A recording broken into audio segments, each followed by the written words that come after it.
Now that your charity's registered with the ACNC, you're probably wondering what you need to do to keep being a registered charity.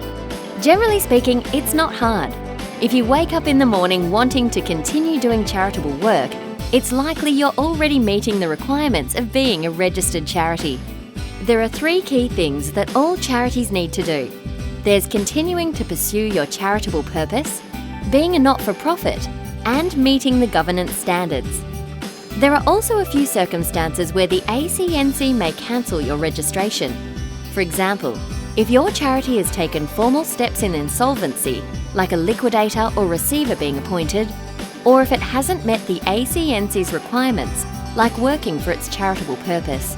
Continuing to pursue your charitable purpose means that when you are registered with the ACNC, or when you applied to be endorsed with the Australian Taxation Office, you would have indicated what sort of charitable work you were going to do.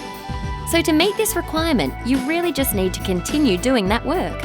Now, of course, you can do things that are slightly different. You might go from helping primary school students one day to helping high school students the next, which is fine. But if you change your charitable purpose, you just need to let the ACNC know. We're not looking to be a roadblock to your organisation doing good work, we're just asking you to let us know. Charities also have to be not-for-profit. All charities are not-for-profit, but all not-for-profits aren't necessarily charities.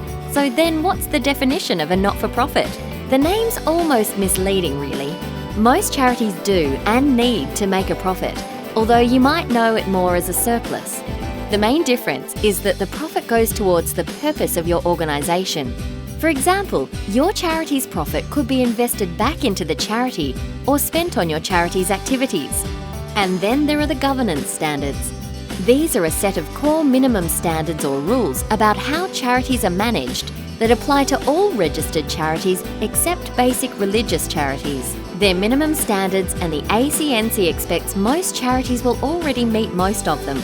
For example, charities that already comply with obligations under incorporated association legislation or the Corporations Act will already meet most of the standards. We also expect that most charities won't need to spend significant time nor incur any expenses, including things like getting legal or other professional advice to meet the standards. Let's go through them individually. Governance Standard 1 says that a charity must be not-for-profit and work towards their charitable purposes. Charities must be able to demonstrate this and provide information about their charitable purpose to the public. Governance Standard 2 only applies to charities that have members. So if your charity has members, it must be accountable to them and provide them with a reasonable opportunity to raise any questions about the way the charity is governed. Number 3 is related to a charity's general obligation to comply with Australian laws. Your charity must not commit a serious offence or breach a law that may result in a penalty of 60 penalty units or more. What we're talking about here are activities at the serious end of the scale, things like fraud or money laundering. Number 4 is that charities have to be and remain satisfied that their responsible persons, such as board members, committee members or trustees, are not disqualified from being a responsible person. There are 3 parts. First, they can't have been disqualified by the corporate regulator, the Australian Securities and Investments Commission, or by a court from managing a corporation. Second, they can't be automatically disqualified from managing a corporation under the Corporations Act, which includes things like being a bankrupt. And third, they can't be disqualified by the ACNC Commissioner from being a responsible person for a registered charity. If they are disqualified in any of these ways, your charity has to take reasonable steps to remove them. And finally, Governance Standard Number 5 sets out that all charities must make sure their responsible persons know and are subject to duties.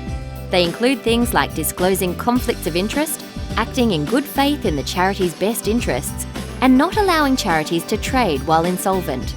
They're really just the duties that most charities would be familiar with under the law, like directors' duties under the Corporations Act or under incorporated associations laws. For practical examples of how to comply, visit our website. Now, for each of these standards, the ACNC doesn't set out exactly what you need to do to meet them. That means we encourage you to look at your own charity's individual circumstances and tailor how you meet them in a way that's appropriate for your charity. So there you have it. To recap, The 3 key things that all charities need to do to maintain their registration with the ACNC is continue to pursue your charitable purpose, remain a not-for-profit, and meet the governance standards.